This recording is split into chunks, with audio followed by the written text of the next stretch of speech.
لوگ آپ کو تب پسند کرتے ہیں جب ان کے پسند یا ناپسند کرنے سے آپ کو کوئی فرق نہیں پڑتا ہے۔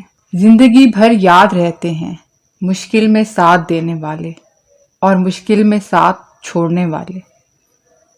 انسان ساری زندگی دولت کا ڈھیر اکٹھا کرنے میں لگا رہتا ہے، لیکن آخر کار اس کے حصے میں مٹی کا ڈھیر ہی آتا ہے۔ صبر، خاموشی اور لا تعلقی بہترین انتقام ہے۔ اعتبار توڑنے والے کی یہی سزا کافی ہے کہ اس کو زندگی بھر کے لیے خاموشی تحفے میں دے دی جائے، اور پھر صرف محبت میں ہی نہیں، دوستی میں بھی تیسرا شخص آ جائے تو سب کچھ ختم کروا دیتا ہے۔ نفرتیں مریض بنا دیتی ہیں اور محبتیں پار لگا دیتی ہیں۔ نفرتیں شیطان سکھاتا ہے اور محبتیں رب سکھاتا ہے۔ نفرتیں آپ کو کمزور کرتی ہیں اور محبتیں آپ کو توانا کرتی ہیں۔ آئیں رب سے سیکھ کر محبت کے سوداگر بنیں۔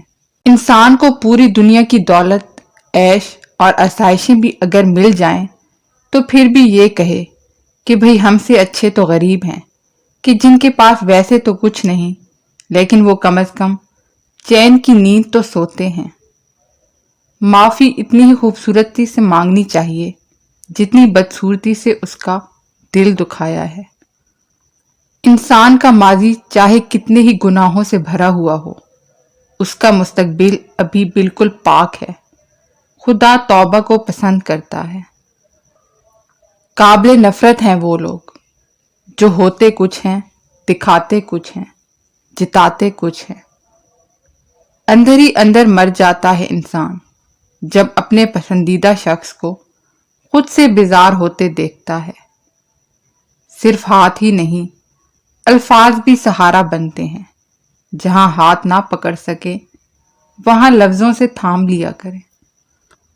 ہر معذرت کرنے والا نہ خطاوار ہوتا ہے نہ کمزور، یہ صرف تو وفادار لوگوں میں پائی جاتی ہے۔ دوریاں بنانا سیکھیے۔ لگاؤ ایسی چیز ہے جو آپ کو برباد کر دیتی ہے۔ کوئی شخص بھی ہمیشہ آپ کا نہیں رہتا۔ اگر آج آپ کے ساتھ ہے تو کل کسی اور کے ساتھ ہوگا۔ اگر کسی کو ہمیشہ کے لیے اپنا سمجھیں گے تو تیار رہیے تکلیف اٹھانے کے لیے۔ سب سے زیادہ تکلیف دہ لمحات وہ ہوتے ہیں جب آپ اپنی سب سے قیمتی چیز کو بچانے میں خود کو بے بس محسوس کرتے ہیں۔ نیک عورت اور بے تحاشا دولت 3 چیزوں سے ملتی ہے: محنت کرنے سے، اللہ کی عبادت کرنے سے